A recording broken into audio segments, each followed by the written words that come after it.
Welcome to Impact the World, a podcast from West Park Baptist Church in Knoxville, Tennessee. This is where we discuss topics related to how we can all love God, love people, and impact the world. Here's your host, Tara Hayes. Hello, welcome to Impact the World. I am your host, Tara Hayes, and I probably sound a little bit different today. It's allergy season in East Tennessee. Yes, it is. And it has lodged itself right here in my esophagus. But we are going to move forward.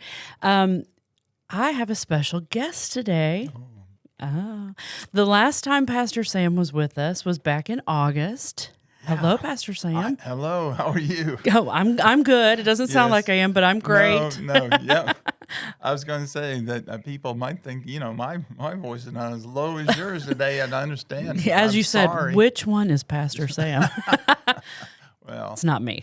yes, But the last time you were with us, we were talking about life together. right. And that was our focus in August and what that looks like for the body of West Park, and not really just for West Park, but for all believers. Yeah, And so we're moving forward. We're going to talk about November, a focus that we have every November. If you are a member of West Park and have been here at least a year, at least a year, That's right. every year in November, we have an emphasis that we call Jehovah-Jireh. That's right. And we talk about, and it really also is not just for the body of West Park, but for the greater church at large. Absolutely, yeah.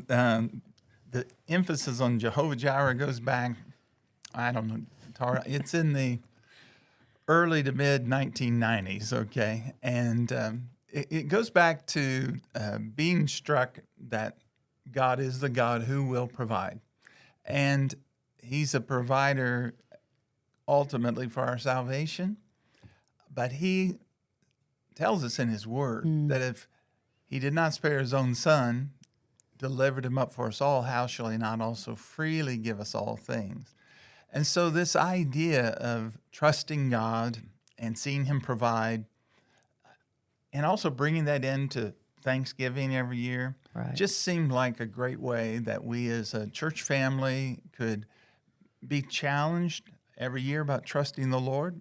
And then also Jehovah-Jireh becoming a way of making an offering to the Lord for whatever might be a special project that's going on, usually a building project, as it's been over the years. Sometimes it's been for other things as well.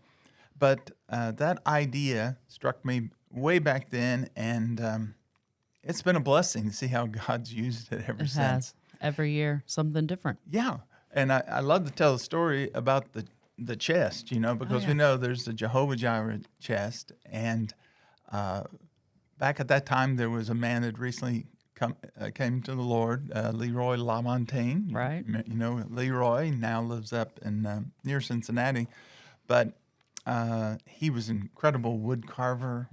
And I had this idea of a chest where we could give our offerings to the Lord, similarly to how they did that in the Old Testament. But I had this idea for the chest and what it looked like, and Leroy and I were at a men's retreat, and so I got out a pencil and a napkin. And I was going to say, please tell me it was a napkin. It was a napkin. All good things start on a napkin. Yeah, absolutely. I can tell you where we were up there at Fort Bluff Camp, and I got a napkin out and a pencil and sketched this horrendous-looking box. Okay. And gave him the concept, and then Leroy went to work on that, and what a masterful job, beautiful piece that he created that, has the image of, the ram crowned with thorns that goes to the story of Abraham and Isaac, and the Lord provided the ram instead of Isaac. And it is a beautiful It's beautiful, Alpha and Omega emphasis. And so we were just astounded at what he did. And that has been now for, I suppose, nearly 30 years, just a part of the history and the practice of our church.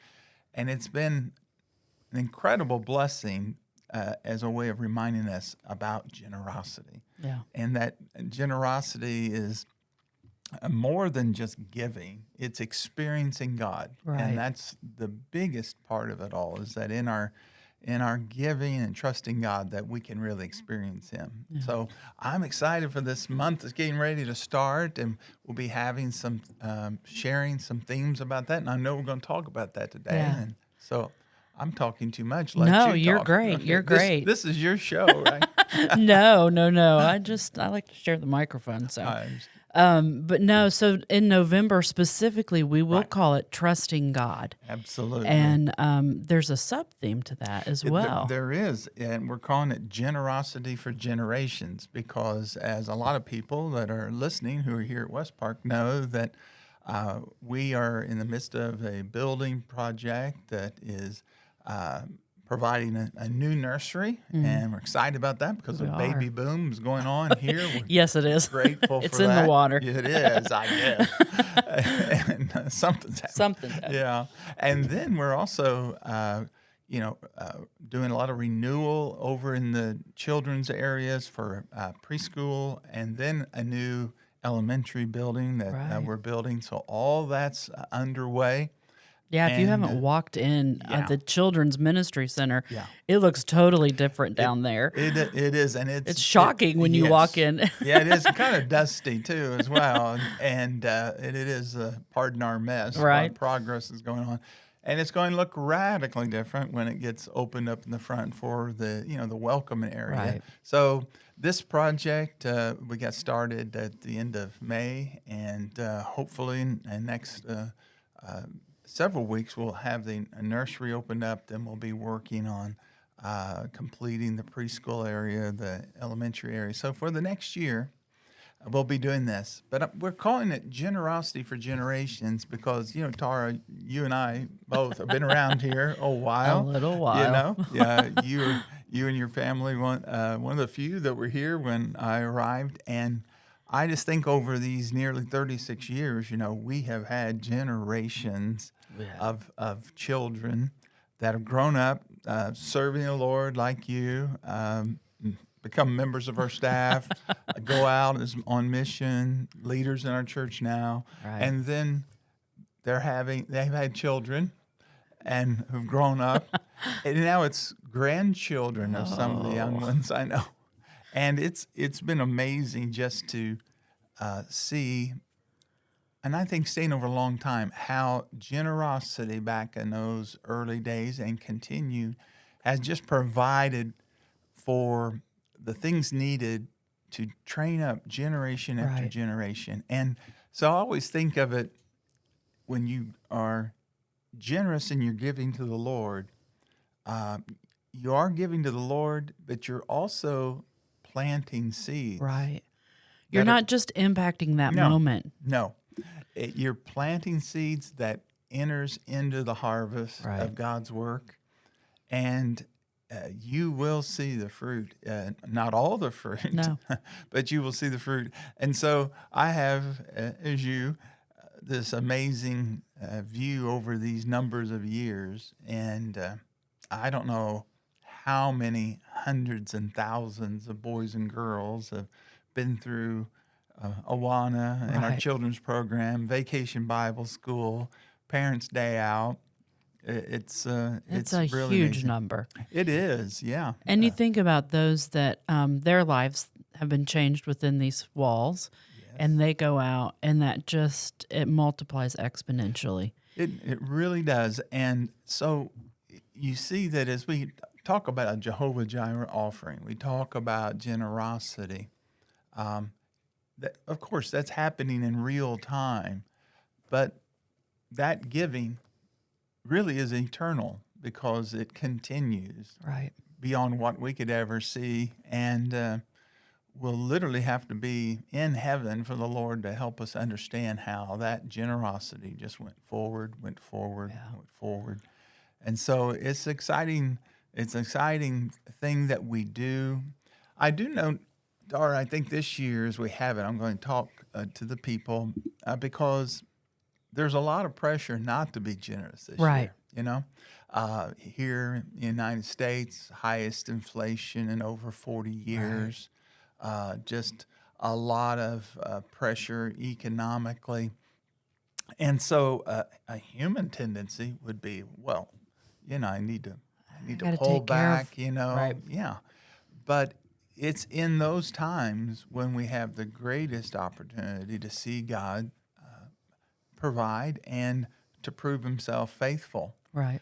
And, as we're talking about, trusting God and generosity for generations, the sub-theme, the verse we're using a sub-theme, comes right from Malachi chapter 3, where, God challenged the people to be generous and to give their offerings to him. And then he says, test me. And Tara, this is amazing. The only time that I'm aware of God in the Bible says, put me to the test. I mean, you would think like, I'm not going to do that. No, the Lord says, no, I really mean No, it. really. You put me to the test. Bring your tithes, your offerings to my house. And then he says, see if I will not throw open the floodgates of heaven. I'll pour out so much of a blessing that there will not be room enough to store it. Now, that's not prosperity theology, No. that we hear today. No. You give $1 and God will give you 10. What God is saying here, though, is you trust me and see if I will not provide for all of your needs in amazing ways. And so when God says, trust me, put me to the test, see if I won't open the windows of heaven, I start thinking, I can't afford not to be generous. Right. If that's what God's saying, then the smartest thing I can do is be generous to Right. God. But when you add that to, thanks be to God for his indescribable gift, which is the motivation for giving, then giving is an opportunity to worship God, but experience God. Yeah. And we could share story after story of people who have, through this Jehovah-Jireh emphasis, trusting God, have seen miraculous provision. Right. Just this week, a brother told me his story of how God had provided, and I was just stunned with what he saw God do. But it was as he and his wife trusted the Lord and obeyed in being in their generosity. Right. So, Well, I mean, and it is a principle that we see over and over in Scripture. yeah. I was thinking about a Bible study that I'm currently doing and talking about the Elijah and the widow and the oil. And, Right. He basically says, make me a cake with your last bit of oil that you Right. have. Right. And before you die, Right. give Right. it to me. And it's kind of that concept of Absolutely. sacrifice to give to the Lord. See And him then she provide. was blessed through that. Right. Richly blessed I'm through sitting that. there and thinking, have you been looking at my sermon notes, because that's going to be one of the messages No, coming that's up. just the way the Lord does that. That's the way he does it. But actually, what you're telling the story from 1 Kings 17, and Lord willing, on November 13th, I'll be teaching from that passage. But yeah, what the prophet asked the woman to do made no sense. Right. Yeah, there's a famine. You've got this little bit of oil, and you've got this little bit of meal. And you need to feed you and your son. Yeah, provide for me, and just watch. And every time she went back, there was still some more, and Yeah. still some more. And sometimes you can't describe how God does it. Right. Okay. But he does it. And when we trust him and step out in faith, in obedience to his word, God cannot be unfaithful. He will Right. provide. And, another thing I think about being generous, Tara, is this. In some ways, when we're generous to give to the Lord and to give to special opportunities such as this Jehovah-Jireh, we actually get to sort of get in on what God does. Right. He is this generous God, and we are his children. Right. And we have the privilege of experiencing the joy that he experiences Yeah. in being generous. And so sometimes people say, well, I'd like to be more godly. Okay. How about being generous? Generous. God's pretty generous. How about that part? Yeah. Yes, God's forgiving and God is kind, but God's also generous. And you may remember, Tara, Paul picks this up when he challenges the Corinthians. He says, you have abounded in all these gifts, wisdom and understanding and discernment. And then he says, talking about a special offering, he says, see that you also grow in this grace. See that you grow in this grace. And he calls giving a grace. And grow in this. Yeah. So as we are growing as Christians, part of that is growing in generosity. But God is so awesome. Then you grow in your experience of God providing. That gets added into your story to tell others. Right. It's just amazing the way the Lord pulls that together. Well, and I know for my husband and myself, the times that we've kind of pushed and been generous when we thought we didn't really have the space to be generous. Yes. God has always blessed and he's always taken care of us. And again, it's not a prosperity gospel. Nope. It's the heart of God. Yes. And he calls us to do that. Yes. And he won't ever let us down in that area. Yes. He won't. And sometimes this is a part of it too. It's sort of the flip side. When we are encouraged to be generous and trust God, it does put our faith to a test. It also sometimes causes us to re-examine our priorities. Yes, definitely. The person that talked more about money in the Bible than anybody else several times over was Jesus. So sometimes I think when folks say, I don't know if I want to hear about giving and money, well, then you might not want to listen to Jesus, which would not be a good idea because he talked about it more than anybody else. Right. But, as the Lord, excuse me, I'm getting what you got. Sorry to share. The Lord, as he talks about a generosity, he tells us that where our treasure is, there our heart will be also. And so we all know that your heart follows what you treasure. Yes. I mean, and literally comes down to where you invest, your interest goes. Right. Your heart goes with that. Well, if I want my heart to be in the things of God, I need to invest in that. Right. And also, what I'm doing currently is showing me, am I really, committed to that work of the Lord? Yeah.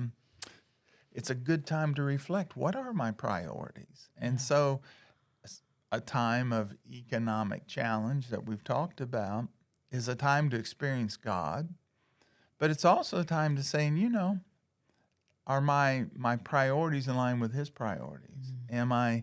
Am I using his resources wisely? And do I need to re-examine that? Yeah. We're challenged, if you read things about your personal economics every year, kind of do a checkup. Where is your money going? How are you using it? And maybe need to make some adjustments. Well, the same thing in our generosity that in giving. What am I doing? How am I handling things? Where are my resources going? As God calls me to bring the first fruits to him, the first. Am I bringing him the first fruits, or am I starting to kind of slip toward bringing leftovers? What I've got left. Right. Right. So it is an incredible blessing to see God provide. It is a step of faith. Mm-hmm. It doesn't happen immediately, generally, But also, it's a time of realigning our priorities, because this world we live in is materialistically mad. Oh. It's just mad. Yeah. So everything is pulling at us, especially in resources. And if we're not careful, our roots get so deep We hold on. in things. Right. Yeah. And the Bible tells us that when we pursue the Lord, godliness with the contentment that comes is true riches. Right. Right? Great game. So it's great game. Yeah. Yeah. You went King James. I did. I over there went a little King bit. James. You Sorry. Went King James. Sorry. Yeah. Wow. That's old school, that's kids. Okay. That's all right. Yeah. So it is great game. I think this is an opportunity for our church family, as on a practical level, in terms of, yes, we need these resources for our children's ministry, the ministry abilities that's going to bring, but having a regular time where, hey, thank you, God, as we approach Thanksgiving. Yeah. Thank you, and I want to trust you, and I want to worship you with this, and I want to invest in the generations that are here now, but the generations to come. Yeah. There's so much coming that we don't see. Absolutely. Absolutely. The years go by. We were They just do. talking about that before we started years? this podcast. The years go by. But I think maybe it can help us to see, just as I look back and see what God's done with generations, my generation is maybe not as much length to it. We never know if we have another day, but we know our life is shortening. It helps us to focus on what's the legacy. Right. What am I investing in that will truly be here after I am. After I'm gone. Right. And so I think that, and I want to say this, sometimes I've heard pastors and talk about, this is such a hard thing to talk about. And I can understand that. But in reality, I have had people tell me how much this really means to them to be reminded of God's goodness and and His provision. And He is Jehovah-Jireh.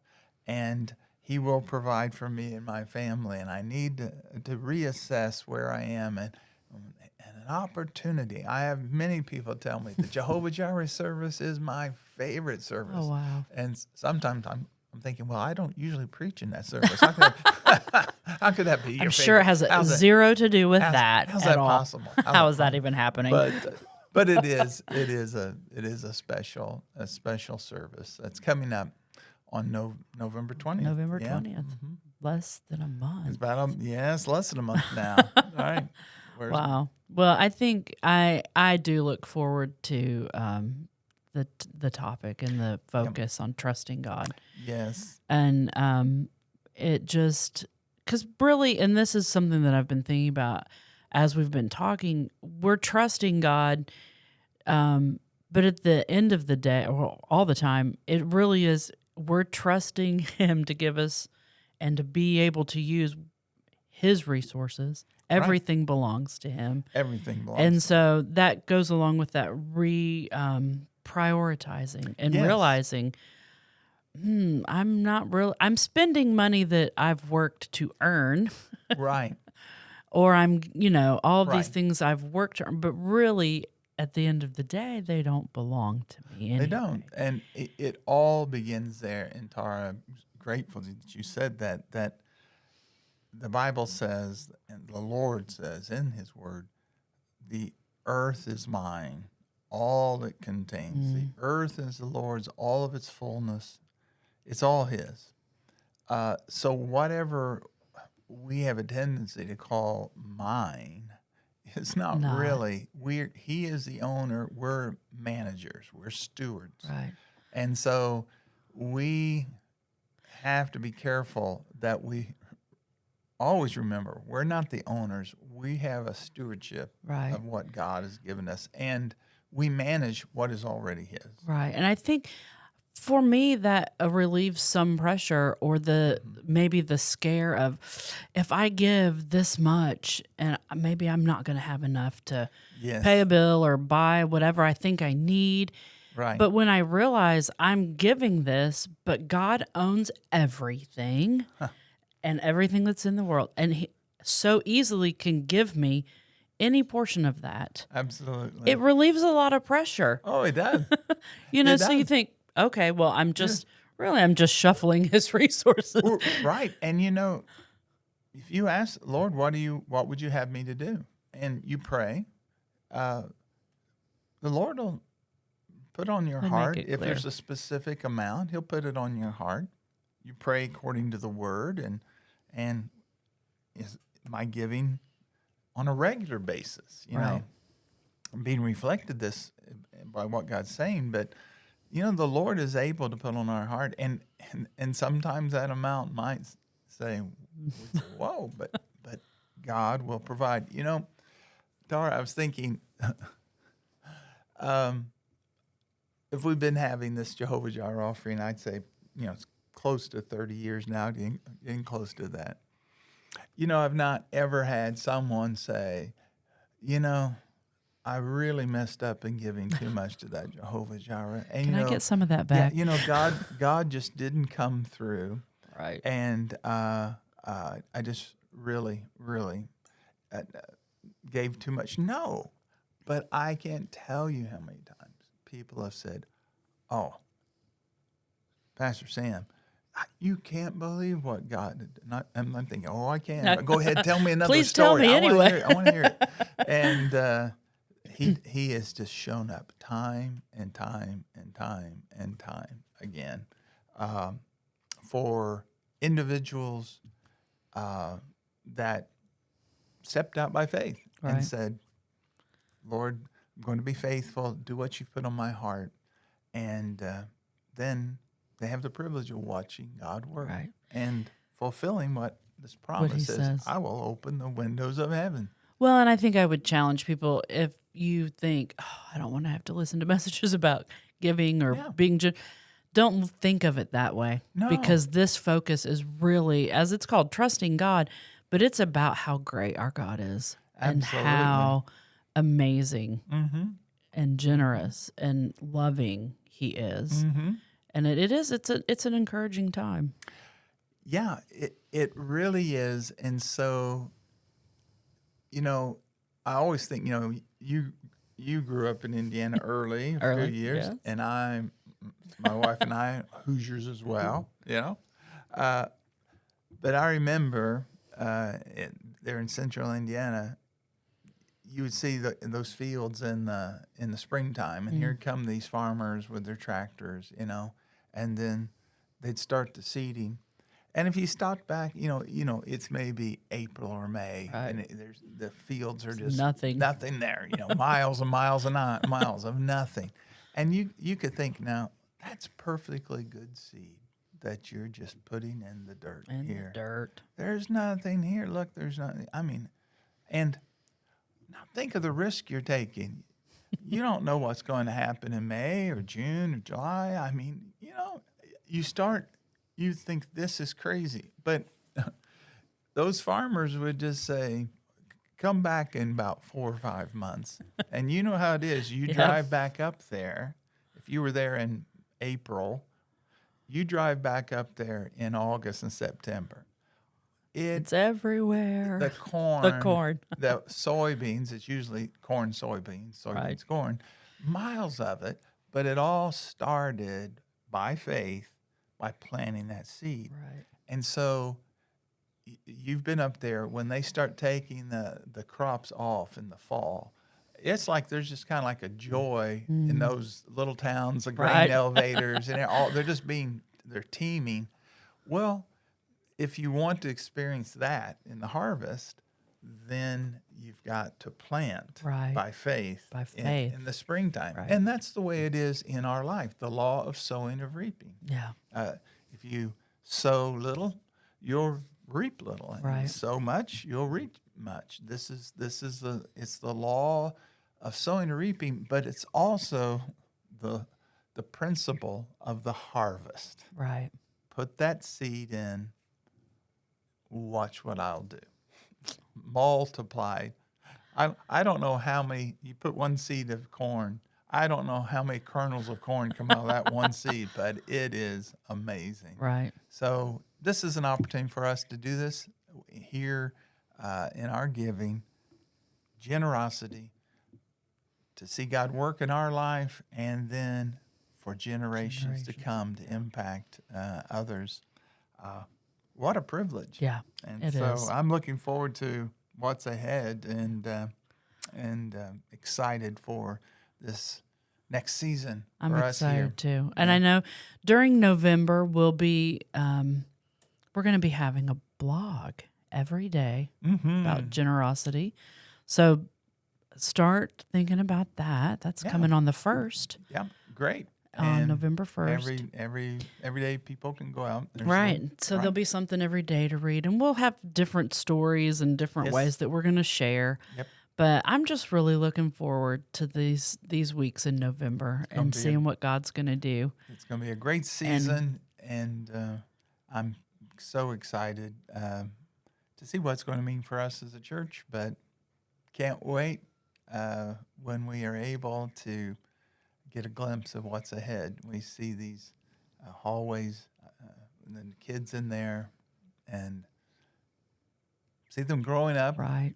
Like I've seen you and serving the all the Lord. years. Oh, it's amazing. So Well, great. I think that after November, maybe early in the year, we'll get together we'll and come back. we'll have a recap We'll of recap. what we saw the Lord Celebrate. do during November Celebrate. and Yeah. all the things that we got to be a part of. Yeah, if we do it in early January, we'll wear those funny hats and Hey, yeah, we can blow the little noisemakers and we'll just have a party. Okay.